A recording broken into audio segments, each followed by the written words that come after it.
Hi, my name is Roland from PMI JCM Realty Group, where we manage properties from an asset management perspective. I'm also the rental property investment Zen master. So what we're going to talk about today is a very important topic. Of course, I always say it's a very important topic, but right now what we want to discuss are bad habits. We all have bad habits as humans, and we all have bad habits as rental property investors. And so, what I want to do today is I want to talk to you about 5 tips or give you 5 habits that you need to break to get immediate success and get your business turned around to get the best return on investment possible.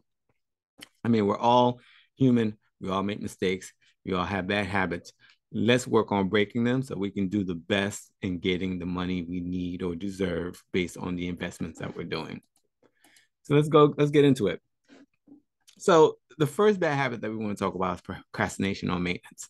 Now, one of the pain in the necks that a lot of rental property owners and investors deal with is having to deal with maintenance on a property. The reality is maintenance is the longest life cycle of any property, right? Because after you purchase or after you build a property, you spend the next 30 to 50 years maintaining it.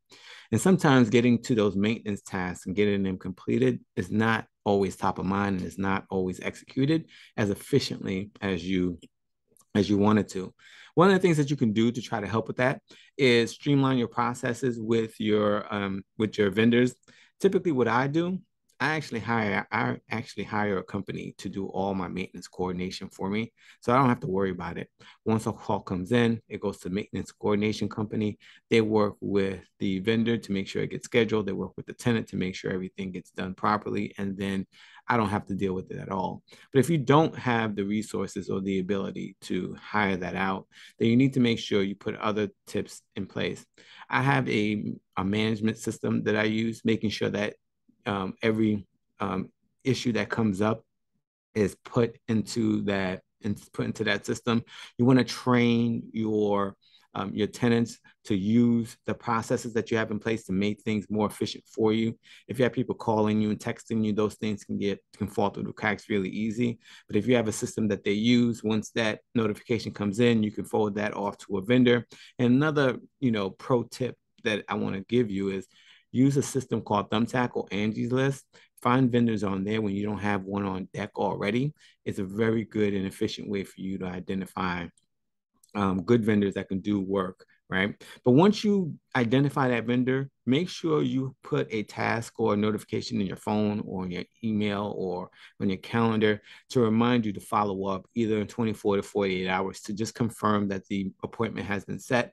Because the goal is not to necessarily get the problem fixed unless it's an emergency within the 24 hours. The goal is to make sure that the vendor has communicated with the tenant and has coordinated and scheduled a time for that work to be completed, because that's the most important thing, right? It's about the people, it's about getting the work done as quickly as possible. But just having that communication will help reduce any tension that will come up, right? So that's one way you can avoid procrastination with maintenance. The second is cutting corners or pre-screening. Sometimes we have properties that are vacant for a lot longer than we want it to be. For me, I have a 21 business day guarantee, so we want to get our properties filled very quickly. And when we start getting close to that date or when we start passing that date, sometimes we do get desperate and we try to get anyone in the property, but that can cost you in the long run. So what you want to do is you still want to do your due diligence and you want to make sure that you're taking the right process, you're using the right processes, and you're taking your time to put a tenant in the property. Like I tell everyone, it's a lot. It's you you want to hire slow and fire fast, right? It's a lot harder to get a tenant out than it is to put them in, right? So what you want to do is you want to have the mindset of the best way to keep a bad tenant out is to not let them in. So make sure you do your pre-screening. For us, we leverage a third-party vendor, a company that we partner with to do our screening to make sure that they do the thorough background check. They check all those things for us, so we don't have to worry about doing it ourselves.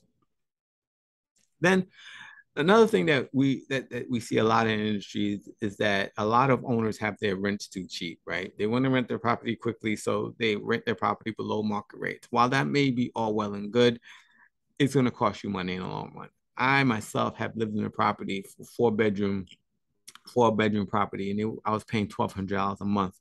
By the time I left that property was valued in rent as at about 2,100. But I never paid more than $1,200 a month. Some owners get scared to lose good tenants because they pay their rent on time. But you have to keep up with the market if you're actually going to get value from your investment. So don't be afraid to market your property and rent it out for market rates. And don't be afraid to get a return on investment as well. And number four, misaligned communication. I mean, miscommunication happens all the time, but you have to make sure you have systems and processes in place so that your tenants and your owners, if you're a property management company, have good communications. There should be never a time where a tenant doesn't know what the rent costs. There should never be a time a tenant doesn't know what the late fee is, what the process is, or what happens if they don't pay their rent and the eviction process and things of that nature.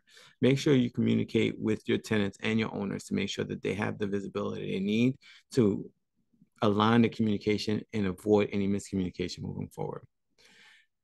And number five, not allowing pets is something that in the past that a lot of property management companies and a lot of owners didn't do because they just felt like, having pets would destroy your property. But the reality is pets are 70% of the people have pets. And if you don't allow pets, you are cutting yourself out at a very big part of the market. One way that you can have pets and not have the challenges that most people have with pets. Number one, there's a company called petscreening.com. Contact petscreening.com. They're kind of like the not the Kelley Blue Book. What's the other company with cars that does the Carfax of pets, right? So they kind of the Carfax of pets.